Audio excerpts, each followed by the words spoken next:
नमस्कार। एक बार फिर से आप सभी का बहुत बहुत स्वागत है परीक्षा वर्ल्ड के इस यूट्यूब चैनल में। दोस्तों, आरआरबी एनटीपीसी 2024 की परीक्षा के लिए प्रीवियस ईयर क्वेश्चंस की जो हम सीरीज चला रहे हैं उसका भाग 3 यहाँ पे हम कंप्लीट करने वाले हैं। अभी तक पिछले वर्षों के प्रश्नों की सीरीज में हमने पार्ट 1 और पार्ट 2 को ऑलरेडी अपलोड कर दिया है। तो अगर आपने पिछले वीडियोस को नहीं देखा तो इनको जाकर एक बार आप ज़रूर विजिट कर लीजिएगा, देख लीजिएगा। आइए आज की सेशन को स्टार्ट करते हैं और देख लेते हैं कि आज का हमारा जो प्रीवियस ईयर क्वेश्चन का सीरीज है इसमें हमने कौन कौन से प्रीवियस ईयर के प्रश्नों को सम्मिलित किया हुआ है। तो चलिए वीडियो को स्टार्ट करते हैं। पहला प्रश्न आपके स्क्रीन पर है, जातक कथाएं किससे संबंधित है। इम्पॉर्टेंट प्रश्न है। जातक कथाओं का संबंध निम्नलिखित में से किस धर्म से है। तो राइट आंसर क्या हो जाएगा, बौद्ध धर्म, यानी कि ऑप्शन आपका बी यहाँ पे बिल्कुल सही हो जाएगा। बौद्ध धर्म से संबंधित हैं जातक कथाएं। वहीं बौद्ध धर्म से संबंधित ग्रंथ कौन सा, त्रिपिटक। जो त्रिपिटक धर्म ग्रंथ है यह भी बौद्ध धर्म से ही रिलेटेड है, तो ये फैक्ट भी आपको याद रखना है। गीत गोविंद किसने लिखा था, आपसे पूछा जा रहा है यहाँ पे। प्रीवियस ईयर में यह प्रश्न पूछा गया साल 2020 में, जो स्टेज 1 का एग्ज़ाम हुआ था उसमें यह प्रश्न पूछा गया है। सभी मतलब मेनली सभी जो प्रश्न आपके हैं और साल 2020 में ही आरआरबी एनटीपीसी की जो परीक्षाएं हुई थी उसमें ये प्रश्न पूछे गए हैं। तो गीत गोविंद के रचनाकार कौन है, जयदेव हो जाएंगे। ऑप्शन सी आपका यहाँ पे बिल्कुल सही है। वहीं हर्षवर्धन भी एक काफ़ी अच्छे कवि थे और सम्राट मतलब शासक के साथ साथ हर्षवर्धन जो थे ये अच्छे कवि भी थे। तो इनके द्वारा 3 नाटकों की रचना की गई थी। तो हर्षवर्धन के द्वारा रचित 3 नाटक कौन कौन से थे मैं आपको बता दे रहा हूँ, आप नोट डाउन कर लीजिएगा। एक आपका हो गया नागानंद हो गया, एक आपका रत्नावली हो गया और एक आपका हो गया प्रियदर्शिका। तो इन 3 फेमस नाटकों की जो रचना है की गई थी हर्षवर्धन के द्वारा, नागानंद, रत्नावली और प्रियदर्शिका। वहीं मेगास्थनीज के द्वारा भी एक इम्पॉर्टेंट पुस्तक लिखी गई थी जिसका नाम था इंडिका। तो ये फैक्ट भी आप याद रखिएगा। मेगास्थनीज कौन था, तो मेगास्थनीज जो है सेल्यूकस निकेटर का दूत था जो चंद्रगुप्त मौर्य के दरबार में आया था। तो मेगास्थनीज के द्वारा जो है इंडिका नामक पुस्तक लिखी गई थी। वहीं विशाख दत्त के द्वारा भी एक फेमस पुस्तक लिखी गई थी जिसका नाम था मुद्रा राक्षस। तो चारों ऑप्शन के बारे में मैंने आपको डिटेल बता दिया है, आप सभी को याद कर लीजिएगा। तीसरा प्रश्न आपके स्क्रीन पर है, कैबिनेट मिशन किस वर्ष में भारत आया था। इंपॉर्टेंट प्रश्न है, कैबिनेट मिशन की यहाँ पे बात हो रही है तो एग्जैक्ट डेट आपको पता रखनी है। तो मैं आपको डेट बता दे रहा हूँ, 24 मार्च 1946 को जो है कैबिनेट मिशन भारत आया था। तो ये फैक्ट आपको याद रखना है। और कैबिनेट मिशन के सदस्य कितने थे, तो इसमें जो है 3 सदस्य थे। ये फैक्ट भी आप याद रखिएगा। 3 सदस्य कौन कौन से थे, तो एक आपके हो गए पैथिक लॉरेंस हो गए एक, इसके बाद आपके हो गए एक स्टेफोर्ड क्रिप्स भी इसके सदस्य थे। इसके अलावा एक और थे जिनका नाम मैं आपको बता दे रहा हूँ यहाँ पे। एक हो गए पैथिक लॉरेंस, एक हो गए स्टेफोर्ड क्रिप्स और एक हो गए आपके एवी अलेक्जेंडर। तो ये 3 सदस्य थे कैबिनेट मिशन के, पैथिक लॉरेंस, स्टेफोर्ड क्रिप्स और एवी अलेक्जेंडर। तो इनके बारे में आपको याद रखना है। कैबिनेट मिशन जो है भारत कब पहुंचा था, तो 24 मार्च 1946 को। तो ये डेट आपको याद रखनी है। महात्मा गांधी ने भारतीय राष्ट्रीय कांग्रेस के किस सेशन की मतलब कहाँ पर अध्यक्षता करी थी, कांग्रेस के किस सेशन की अध्यक्षता जो है की गई थी महात्मा गांधी के द्वारा। तो आप याद कर लीजिएगा, जो बेलगाम का सेशन था, यहाँ पे बेलगांव नहीं बेलगाम इसका एग्जैक्ट होता है, बेलगाम। तो बेलगाम का जो सेशन था 1924 का कांग्रेस का, इसकी जो अध्यक्षता थी वह करी गई थी महात्मा गांधी के द्वारा। तो ये फैक्ट आपको याद रखना है। कांग्रेस का 1924 का जो बेलगाम का अधिवेशन था इसकी जो अध्यक्षता है वह करी गई थी महात्मा गांधी के द्वारा। तो ये फैक्ट आपको याद रखना है।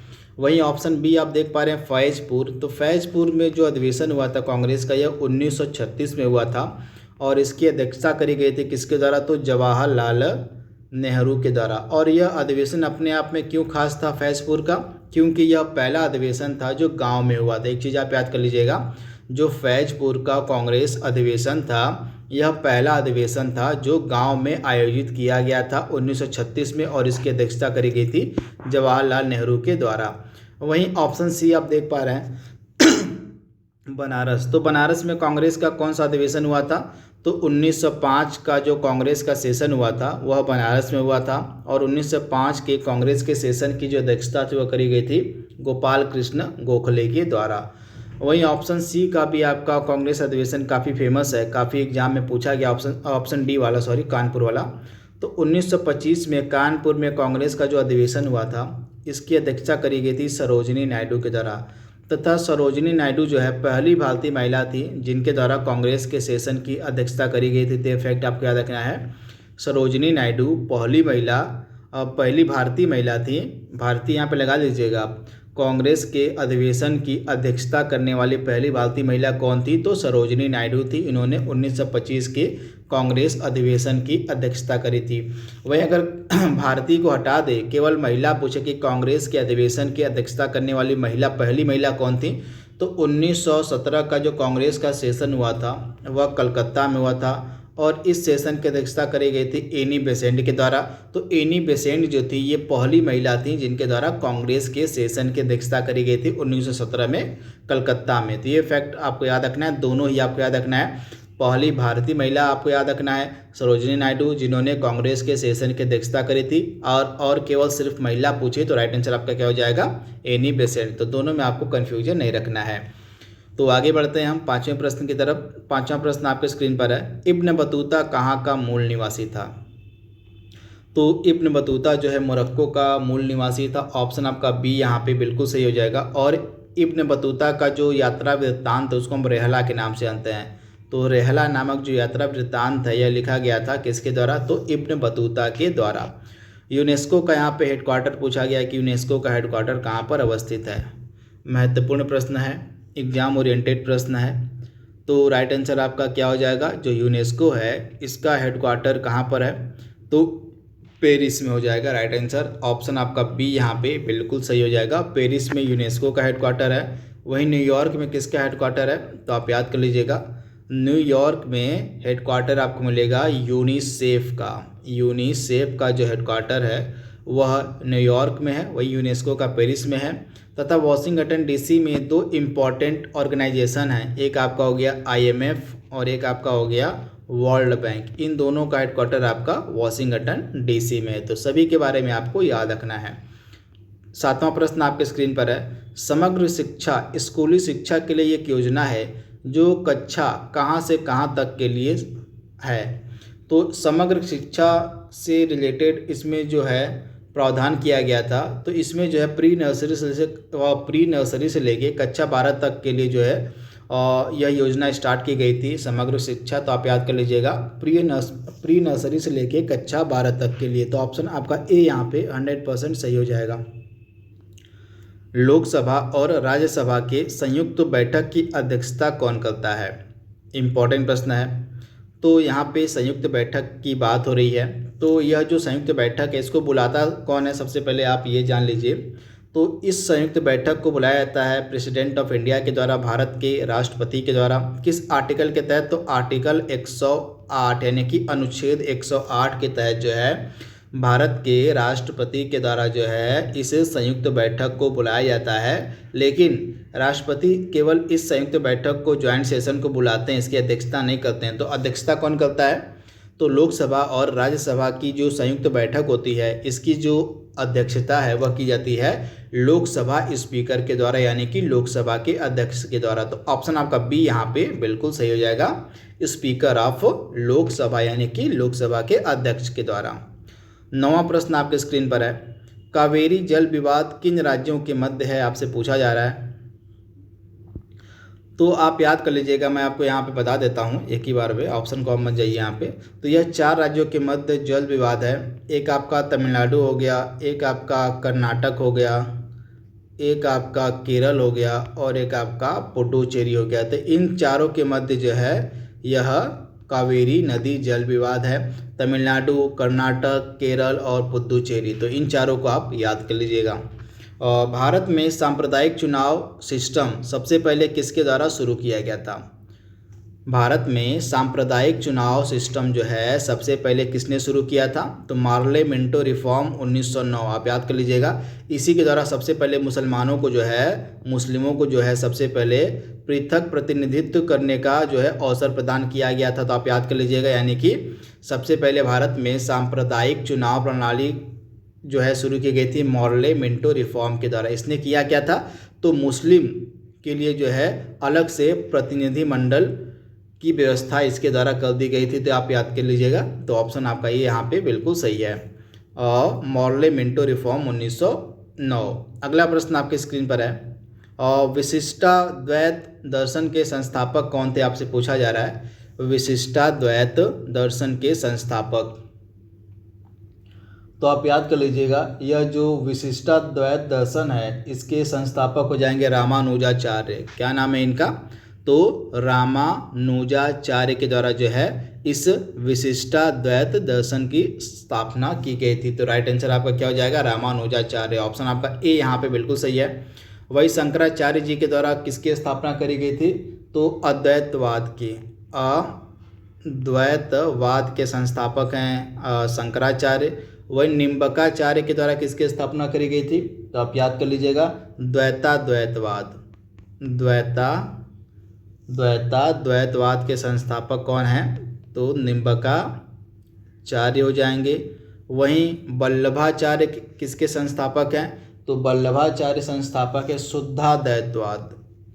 तो इनके बारे में भी आप याद कर लीजिएगा, शुद्धाद्वैतवाद के संस्थापक हो जाएंगे आपके वल्लभाचार्य। तो चारों को आपको याद रखना है। विशिष्टाद्वैतवाद के संस्थापक रामानुजाचार्य हो जाएंगे, अद्वैतवाद के संस्थापक शंकराचार्य हो जाएंगे, द्वैताद्वैतवाद के संस्थापक निम्बकाचार्य हो जाएंगे, और शुद्धाद्वैतवाद के संस्थापक वल्लभाचार्य हो जाएंगे। तो आप याद कर लीजिएगा। एक बार फिर से मैं आपको बता दे रहा हूँ, ये सभी जो प्रश्न हैं 2020 में आरआरबी एनटीपीसी की जो स्टेज 1 की परीक्षा हुई थी उसमें ये प्रश्न पूछे गए हैं, तो ये चीज़ आपको याद रखनी है। अगला प्रश्न आपके स्क्रीन पर है, 1 किलोबाइट यानी कि 1 केबी में कितने बाइट होते हैं? यहाँ पे 1 केबी यानी कि 1 किलोबाइट में कितने बाइट होते हैं आपसे पूछा जा रहा है। तो राइट आंसर क्या हो जाएगा? 1024 बाइट। तो ऑप्शन आपका यहाँ पे बी जो है बिल्कुल सही हो जाएगा, 1024 बाइट होते हैं 1 केबी में। ऑप्शन बी आपका यहाँ पे 100% सही है। 13वां प्रश्न आपके स्क्रीन पर है, भगवान महावीर का मूल नाम क्या था? भगवान महावीर का मूल नाम क्या था? तो आप याद कर लीजिएगा, इनका मूल नाम था वर्धमान, यानी कि ऑप्शन आपका बी यहाँ पे बिल्कुल सही है। तथा ये जैन धर्म के 24वें तीर्थंकर थे। जैन धर्म के ये 24वें तीर्थंकर थे और इनका मूल नाम क्या था? तो वर्धमान था। जोजिला टनल कहाँ पर स्थित है? तो यह जो टनल है आपको देखने को मिलेगी जम्मू कश्मीर में, यानी कि ऑप्शन आपका सी यहाँ पे बिल्कुल सही हो जाएगा, जम्मू कश्मीर। अगला प्रश्न आपके स्क्रीन पर है, रिपब्लिक पुस्तक के लेखक कौन थे? रिपब्लिक पुस्तक किसके द्वारा लिखी गई थी? काफ़ी महत्वपूर्ण प्रश्न है। तो इस फेमस पुस्तक के लेखक हैं प्लेटो। आप याद कर लीजिएगा, प्लेटो इस पुस्तक के लेखक है। ऑप्शन बी आपका यहाँ पे सही है। 2014 में निम्नलिखित में से कौन भारत का राज्य बना था? तो यहाँ पे 2014 में कौन राज्य बना था? तो आप याद कर लीजिएगा, तेलंगाना। 2 जून 2014 को 2 जून 2014 को जो है तेलंगाना एक अलग स्टेट बना था, एक अलग राज्य बना था। तो ये फैक्ट आपको याद रखना है। ऑप्शन आपका सी यहाँ पे बिल्कुल सही हो जाएगा। यहाँ पे आप देख पा रहे हैं तीनों ऑप्शन के बारे में यहाँ पे डिटेल लिखी गई है। उत्तराखंड जो है उत्तर प्रदेश से अलग होकर 9 नवंबर सन 2000 को अस्तित्व में आया था। तो ये फैक्ट आप याद कर लीजिएगा, यानी कि उत्तराखंड 9 नवंबर 2000 को राज्य बना था उत्तर प्रदेश से अलग होकर। वहीं बिहार से अलग होकर झारखंड 15 नवंबर सन 2000 को अस्तित्व में आया था। वहीं तेलंगाना जो है 2 जून 2014 को जो है एक नया स्टेट बना था, एक नया राज्य बना था। तो ये फैक्ट आपको याद रखना है। अगला प्रश्न आपके स्क्रीन पर है, महान साहित्यिक कृति मृच्छकटिकम के लेखक कौन है? यहाँ पे आपको बताना है कि जो फेमस कृति है मृच्छकटिकम, इसके लेखक कौन है? तो मृच्छकटिकम के लेखक हो जाएंगे यहाँ पे शूद्रक, तो ऑप्शन आपका ए यहाँ पे बिल्कुल सही हो जाएगा, शूद्रक। तो इनके बारे में आप याद कर लीजिएगा, इम्पॉर्टेंट है। तथा इस पुस्तक में, इस कृति में इसकी खास बात क्या है, तो इसमें जो है गुप्तकालीन समाज का वर्णन किया गया है। गुप्तकालीन समाज आप याद कर लीजिएगा, इस पुस्तक में जो है गुप्तकालीन समाज का जो है वर्णन किया गया है मृच्छकटिकम में। तथा इसकी रचना की गई है किसके द्वारा, तो शूद्रक के द्वारा। तो ये फैक्ट आपको याद रखना है। वही मेगास्थनीज ने जो है इंडिका की रचना की है। जयदेव ने किसकी रचना की है, मैंने आपको पीछे बताया था, आपको बताना है कि जयदेव की पुस्तक का क्या नाम है। वहीं फिरदौसी, यहाँ पे आप देख पा रहे हैं, फिरदौसी के बारे में भी आपको बताना है कि फिरदौसी की जो है फेमस पुस्तक का क्या नाम है। तो अगला प्रश्न आपके स्क्रीन पर है। यहाँ पे OECD के हेडक्वार्टर की बात करी गई है कि जो आर्थिक सहयोग और विकास संगठन है, जिसको शॉर्ट फॉर्म में हम OECD कहते हैं, इसका हेडक्वार्टर कहाँ पर है, तो इसका हेडक्वार्टर आपको मिलेगा कहाँ पर, तो पेरिस में। ऑप्शन आपका डी यहाँ पे बिल्कुल सही हो जाएगा, आर्थिक सहयोग और विकास संगठन का मुख्यालय पेरिस में है। अगला प्रश्न आपके स्क्रीन पर है, बिग बैंग थ्योरी किसके द्वारा प्रतिपादित की गई थी। बिग बैंग थ्योरी की यहाँ पे बात हो रही है। तो यह जो फेमस सिद्धांत है, फेमस थ्योरी है बिग बैंग थ्योरी, इसको प्रतिपादित किया गया था जॉर्ज लेमेटेयर के द्वारा। यानी कि ऑप्शन आपका ए यहाँ पे बिल्कुल सही हो जाएगा, जॉर्ज लेमेटेयर के द्वारा। और भारत का कौन सा राज्य सोने का सबसे बड़ा उत्पादक राज्य है, तो सोने का सबसे बड़ा उत्पादक राज्य है कर्नाटक। ऑप्शन आपका सी यहाँ पे 100% सही हो जाएगा, कर्नाटक। अगला प्रश्न आपके स्क्रीन पर है, दास वंश की स्थापना किसके द्वारा करी गई थी। यहाँ पे दास वंश यानी कि गुलाम वंश की यहाँ पे बात हो रही है। तो इस वंश का संस्थापक माना कौन जाता है, तो इस वंश का संस्थापक माना जाता है कुतुबुद्दीन ऐबक। यानी कि ऑप्शन आपका सी यहाँ पे बिल्कुल सही हो जाएगा। तथा इस वंश ने दिल्ली पर कब से कब तक राज किया था, शासन किया था, तो 1206 से लेके 1206 ईस्वी से लेके जो है 1290 तक जो है गुलाम वंश यानी कि दास वंश का शासन था जो है दिल्ली पर। तो इस चीज़ आप याद कर लीजिएगा। और इस वंश का संस्थापक माना जाता है कुतुबुद्दीन ऐबक। भारत में निर्मित प्रथम नाभिकीय रिएक्टर कौन सा है, आपको उस नाभिकीय रिएक्टर का नाम बताना है जो भारत में पहला नाभिकीय रिएक्टर था। तो इस नाभिकीय रिएक्टर का नाम हो जाएगा अप्सरा। ऑप्शन आपका ए, ऑप्शन आपका सी यहाँ पे बिल्कुल सही हो जाएगा, अप्सरा। अगला प्रश्न आपके स्क्रीन पर है, भारत में सार्वजनिक क्षेत्र के उद्योगों में विनिवेश प्रक्रिया किस वर्ष में प्रारंभ की गई थी। तो इस विनिवेश प्रक्रिया को यानी कि डिसइन्वेस्टमेंट की यहाँ पे बात हो रही है। तो इसको स्टार्ट किया गया था 1991 में। यानी कि ऑप्शन आपका बी यहाँ पे बिल्कुल सही हो जाएगा। भारत में सार्वजनिक क्षेत्र के उद्योगों में डिसइन्वेस्टमेंट की जो प्रक्रिया थी, इसको 1991 में स्टार्ट किया गया था। तो ये फैक्ट आपको याद रखना है। तथा 1991 में आपके LPG रिफॉर्म्स आए थे, इनको भी आप याद कर लीजिएगा। LPG जो रिफॉर्म हुए थे 1991 में हुए थे। तो ये फैक्ट भी आपको याद रखना है। 1912 में सिविल सेवाओं के संबंध में रॉयल कमीशन के गठन के समय वायसराय कौन था। यानी कि 1912 में जब सिविल सेवाओं के संबंध में रॉयल कमीशन का गठन किया गया था, तो उस समय वायसराय कौन था, तो हार्डिंग द्वितीय। ये फैक्ट आपको याद रखना है, हार्डिंग द्वितीय जो है इस समय वायसराय था। ऑप्शन आपका बी यहाँ पे बिल्कुल सही हो जाएगा। इसके बारे में आपको याद रखना है, हार्डिंग द्वितीय। 27वां प्रश्न आपके स्क्रीन पर है, ऑपरेशन ग्रीन्स एक सरकारी योजना है जिसका उद्देश्य निम्न में से किन फसलों की आपूर्ति में स्थिरता लाना था, स्टेबिलिटी लाना था। तो जब यह योजना स्टार्ट की गई थी ऑपरेशन ग्रीन्स, तो इसके अंतर्गत जो है 3 फसलों की आपूर्ति में स्थिरता लाने के लिए स्टार्ट की गई थी। कौन कौन सी 3 फसलें और कौन कौन सी 3 सब्जियां हैं, तो यहाँ पे प्याज हो गया, टमाटर हो गया और आलू। इन तीनों की आपूर्ति में स्थिरता लाने के लिए जो है ऑपरेशन ग्रीन्स स्टार्ट किया गया था। यानी कि ऑप्शन डी आपका यहाँ पे सही दिया गया है, उपर्युक्त सभी। स्वच्छ भारत मिशन कब शुरू किया गया था, बेहतरीन प्रश्न है। तो यह जो स्वच्छ भारत मिशन है, इसकी जो शुरुआत है कब की गई थी, 2 अक्टूबर 2014 को। ऑप्शन ए आपका यहाँ पे 100% सही हो जाएगा, 2 अक्टूबर 2014 को। 29वां प्रश्न आपके स्क्रीन पर है, इलेक्ट्रॉनिक रूप से सामान खरीदना या बेचना क्या कहलाता है। इलेक्ट्रॉनिक रूप से जब आप कोई सामान खरीदते हैं या बेचते हैं तो इस प्रोसेस को, इस प्रक्रिया को हम क्या बोलते हैं? तो इस प्रोसेस या प्रक्रिया को हम बोलते हैं ई कॉमर्स, यानी कि ऑप्शन आपका सी यहाँ पे राइट हो जाएगा, सही हो जाएगा। और राज्यसभा में अधिकतम सदस्य कितने होते हैं? तो आप याद कर लीजिएगा, राज्यसभा में अधिकतम सदस्यों की संख्या होती है 250, यानी कि 250, यानी कि ऑप्शन आपका बी यहाँ पे 100% सही हो जाएगा। तथा राज्यसभा का पदेन सभापति कौन होता है? उपराष्ट्रपति, वाइस प्रेसिडेंट ऑफ इंडिया जो होते हैं ये राज्यसभा के पदेन सभापति होते हैं। तो ये फैक्ट भी आपको याद रखना है। वर्तमान में राज्यसभा के पदेन सभापति कौन है? तो जगदीप धनखड़ जी हैं। तो ये फैक्ट भी आप याद कर लीजिएगा। और राज्यसभा एक अस्थाई सदन है, इसका जो है विघटन नहीं होता। ये फैक्ट भी आप याद कर लीजिएगा। राज्यसभा एक अस्थाई सदन है, यानी कि इसका जो है विघटन नहीं होता है। तथा जो राज्यसभा है इसको हम उच्च सदन के नाम से भी जानते हैं। उच्च सदन यानी कि अपर हाउस कहा जाता है राज्यसभा को। तो ये सारी चीज़ें आपको याद रखनी है। तो इस प्रकार से प्रीवियस ईयर के 30 प्रश्नों को हमने और कंप्लीट कर लिया है।